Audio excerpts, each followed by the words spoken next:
estamos marcando el fin de la época reformada con la paz de Westfalia en 1648. Y ahora vamos a hablar de los siglos XVII, XVIII, XIX y XX en estas sesiones a grandes rasgos. Y voy a tratar de resumir los acontecimientos en movimientos, porque hubo muchos movimientos. Y si podemos entender algunos de esos movimientos, podemos captar como el flujo de la historia. Hemos mencionado el puritanismo, que era el movimiento que salió de la Reforma inglesa, y el puritanismo fue el lado fracasado de la Reforma en Inglaterra. Sin embargo, produjo tres variedades: presbiteriana, congregacionalista o independiente, es lo mismo, y bautista. Y estos tres grupos eran calvinistas. Y ellos diferían en cuanto a la administración de los sacramentos y la administración de la iglesia. Otro movimiento, los cuáqueros. Los cuáqueros, ellos, su nombre oficial es los Amigos. Y ellos fueron seguidores de Jorge Fox. Ellos fueron los primeros amigos de Fox. Y los mexicanos van a reconocer ese lema de campaña para el expresidente Fox. Pero ellos reaccionaron en una dirección mística contra la ortodoxia fría, porque hubo una tendencia después de generaciones de tener buena teología reformada, de tener una ortodoxia pero ya fría, sin el fervor de los primeros reformados. Y ellos reaccionaron en una dirección mística. Eran como antitradicionales. Rechazaron la estructura tradicional de la iglesia, enfatizaron la iluminación del Espíritu Santo, que ellos llamaban la luz interior. Y ellos decían que cada creyente tenía la luz interior. Hasta ahí, pues está bien. Pero también rechazaban los sacramentos, rechazaron votos, rechazaron participar en el ejército, fueron pacifistas. Al principio rechazaron también ministros, no tenían ningún ministro. Actualmente ya tienen ministros algunos de los grupos de los Amigos. Promovieron varias causas sociales como la abolición de la esclavitud. Fueron intensamente perseguidos.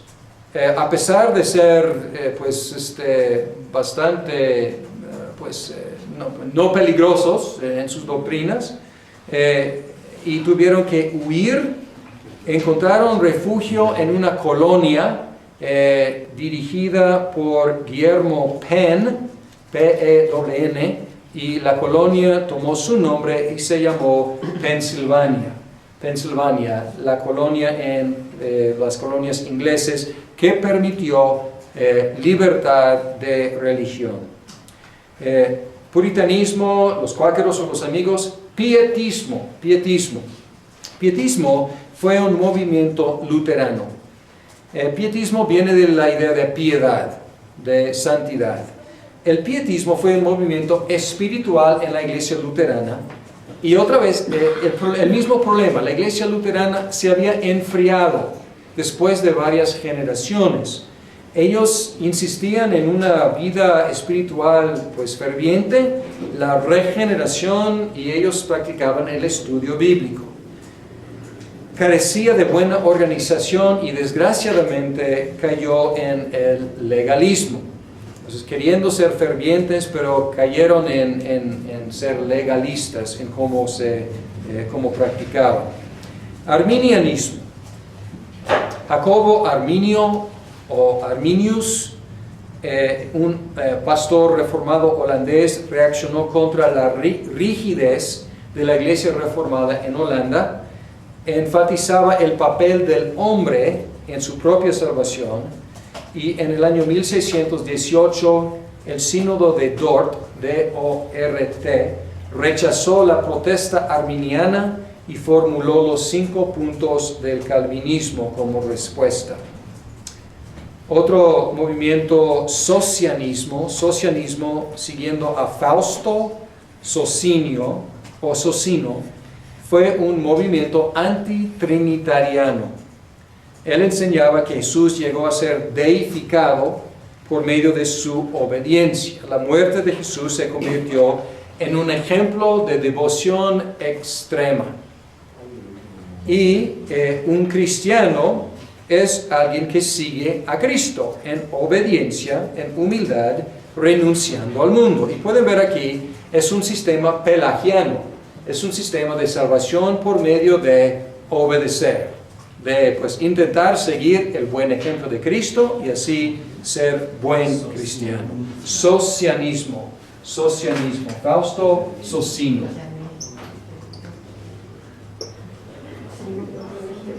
Socianismo, Fausto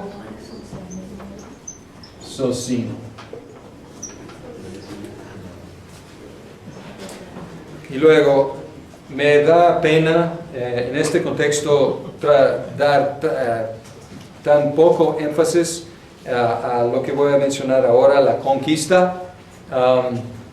Yo creo que vamos a diferir este tema a otro curso. Vamos a hablar de la historia de la Iglesia Presbiteriana en México, pero para hacer eso vamos a tener que ver antes pues el contexto que será la conquista. Sin embargo, debemos mencionar que la conquista y la colonización avanzaron en el Nuevo Mundo con motivos religiosos, políticos y económicos. Y en inglés hablamos de las 3 G. God, Gold and Glory. Entonces es Dios, el oro y la gloria. Y estos 3 motivos se mezclaban muchas veces. Y yo menciono la conquista y la colonización porque son diferentes. Y los españoles, los portugueses, ellos eran buenos para conquistar. Y luego otros, principalmente los ingleses, ellos eran más colonizadores. Y al principio, los católicos romanos, españoles, portugueses y franceses dominaron casi toda América. O sea, todos los dos, pues Norteamérica y Suramérica y Centroamérica. Ellos dominaron, salvo por un pedazo chiquito de la costa de Norteamérica, donde estuvieron algunos pocos ingleses. Pronto los protestantes empezaron de Inglaterra, de Holanda, de Alemania y después de otros países, y ellos se establecieron firmemente en lo que llamamos Nueva Inglaterra, el noreste de lo que es ahora los Estados Unidos. Pero allá, llegando a sus colonias, todavía no entendían la idea de libertad religiosa, salvo en Pensilvania. Pero ellos lo que hacían es que establecían diferentes iglesias oficiales establecidas en las diferentes colonias. Entonces, en Virginia, por ejemplo, la iglesia oficial era la iglesia de Inglaterra. En Massachusetts, por ejemplo, la iglesia oficial era la iglesia congregacional. En Rhode Island, por ejemplo, la iglesia oficial era la iglesia bautista. Entonces, ellos venían con las mismas ideas, y cada colonia, como cada principado en el mundo antiguo, el viejo mundo, pues tenía su religión oficial. Y no había pues persecución del mismo estilo como en Europa con la espada, pero había algo de persecución más leve, o por lo menos pues preferencia para los adherentes de la religión oficial de la colonia. Bien, el tipo de catolicismo importado a Latinoamérica era medieval y militante, porque ya en la historia de la Reforma hemos visto que España y Portugal aplastaron, rechazaron por completo la Reforma. Entonces no hubo nada de ideas reformadas. Ellos, los conquistadores, estaban viviendo todavía en el mundo pre-reformado medieval. Se extendió rápidamente junto con la conquista. En su segundo viaje, Cristóbal Colón llevó consigo sacerdotes.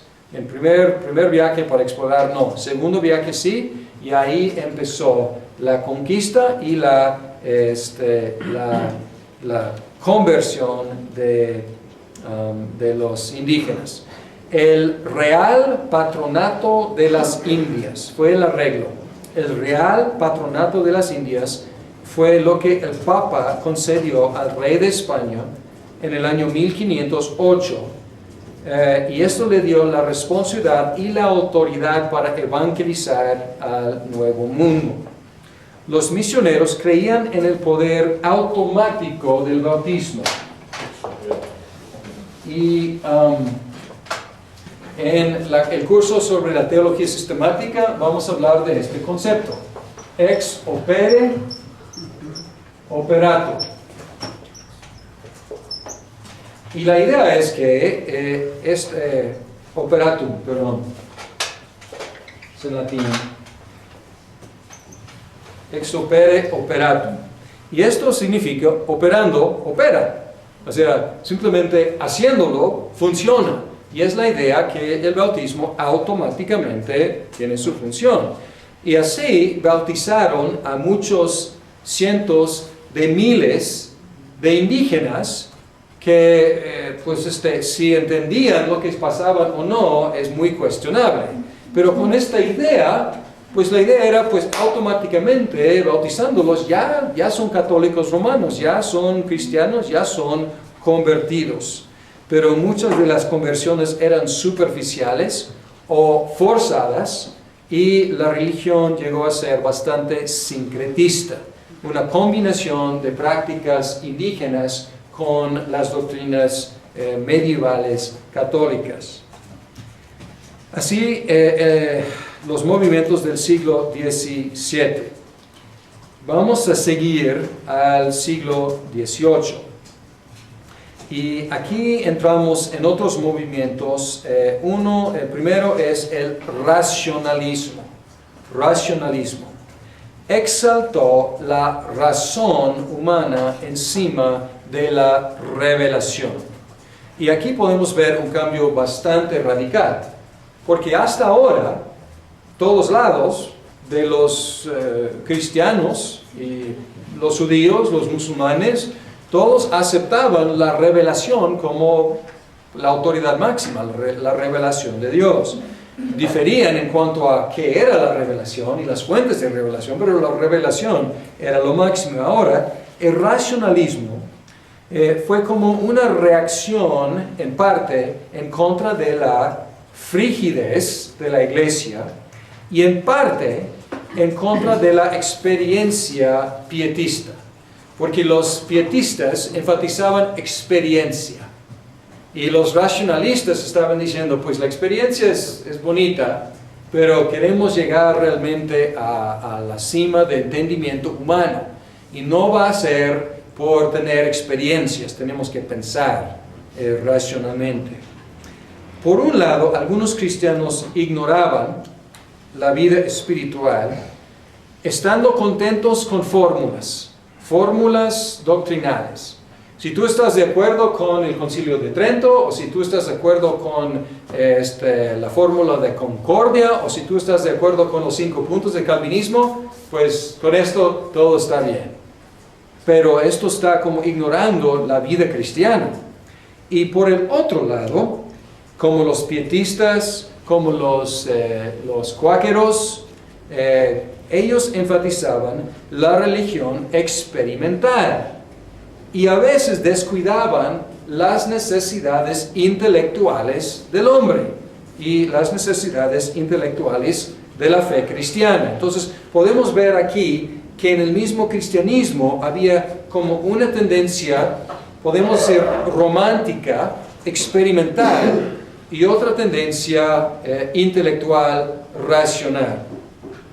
Entonces el racionalismo, como iba en esta dirección, pero luego exaltó la razón encima de la revelación.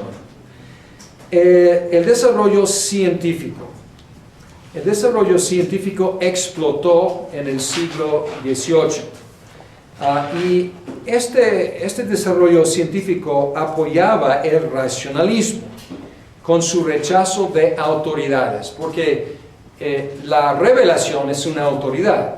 Y cuando nosotros predicamos y decimos, la Biblia dice, estamos citando una autoridad. Y esta mentalidad científica estaba diciendo, no debemos citar autoridades, más bien debemos explorar y debemos experimentar científicamente para llegar a conclusiones, el método científico. Y podemos trazar, esto no es un movimiento que nació en el siglo XVIII, más bien nació antes. Podemos pensar en Copérnico, Copérnico 1473 a 1543, Galileo 1546 a 1642, ellos promovieron nuevas ideas acerca del universo y del sistema solar. Sus ideas no prosperaron. ¿Por qué? Porque todavía su tiempo no había llegado y todavía algunos, mal interpretando la Biblia, pues rechazaban sus ideas diciendo, no, la Biblia dice otra cosa. O sea, fue un malentendido de la Biblia. René Descartes, un francés matemático y filósofo, 1596-1650, y Newton.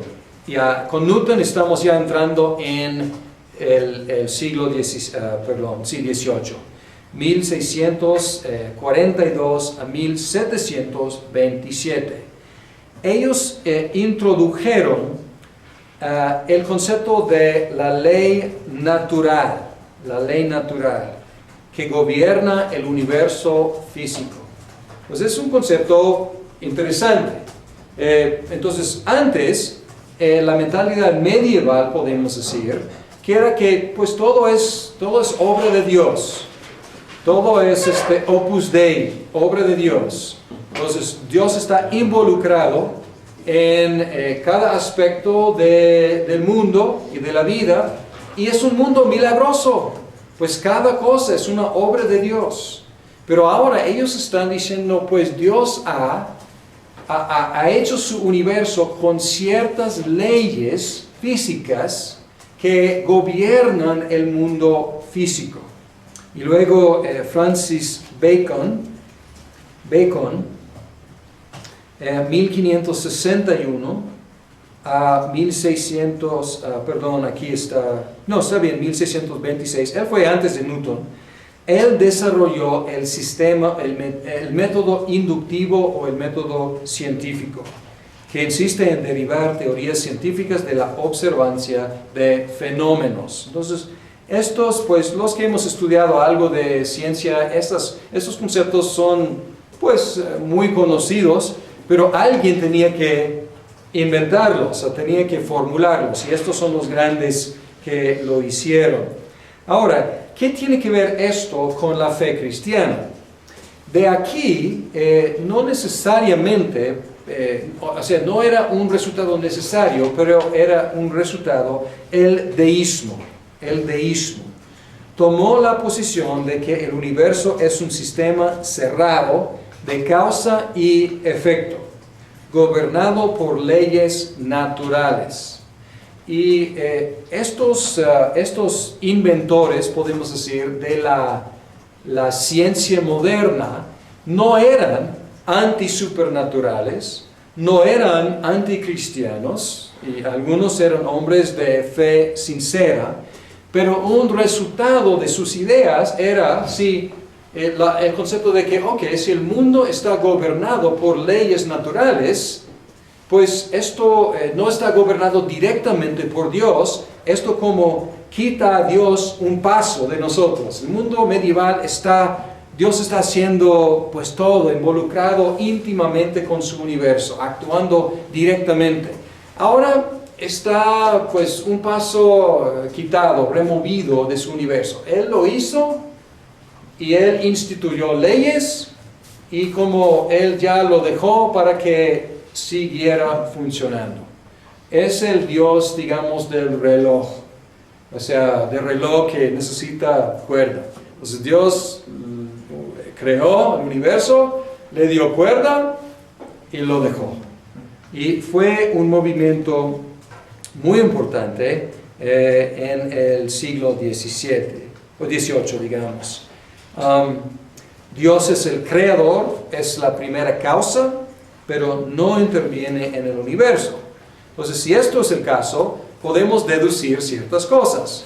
No tiene ningún sentido la revelación, no tiene ningún sentido la idea de milagros, ni la oración, ni la providencia, pues estas cosas no tienen nada que ver con un universo tan ordenado como el mundo de los deístas. La Biblia es un libro humano, con conceptos muy elevados. Jesús, un hombre de espiritualidad extraordinaria. El deísmo llegó a tener mucha influencia en Inglaterra, en Francia, en Alemania y en Norteamérica. Y algunos de los fundadores de lo que llegó a ser los Estados Unidos, algunos fueron cristianos fervientes y otros, muchos eran deístas. Juan Locke. Juan Locke, sus fechas 1632 a 1704, él tomó, y podemos ver que cada uno está tomando un brinco en el desarrollo.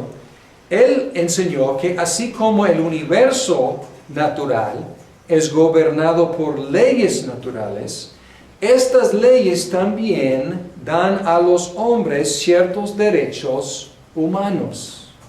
Y podemos ver aquí el nacimiento de la idea de derechos humanos.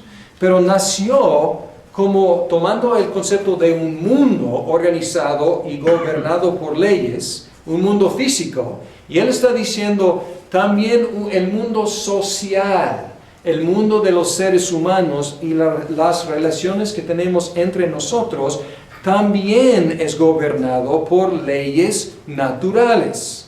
Y estas leyes naturales nos dan ciertos derechos humanos. Otros nombres importantes era inglés Locke y también Voltaire y Rousseau,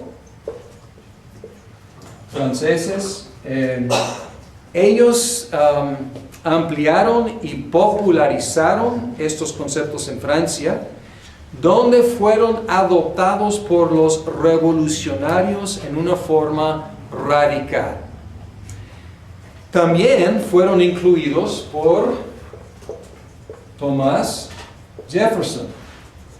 Entonces estos están tomando del mismo arroyo, de las mismas ideas. Thomas Jefferson, él escribió la Declaración de Independencia de las colonias ingleses. Y ahí él habla de que el creador, Thomas Jefferson era deísta, y él declaró que el creador nos ha dado ciertos derechos. Y ahí está el lenguaje de Locke y con las ideas de estos pensadores. Pero podemos ver que estas ideas tomaron una vía en francés y otra vía en los Estados, o lo que llegaron a ser los Estados Unidos. ¿Por qué?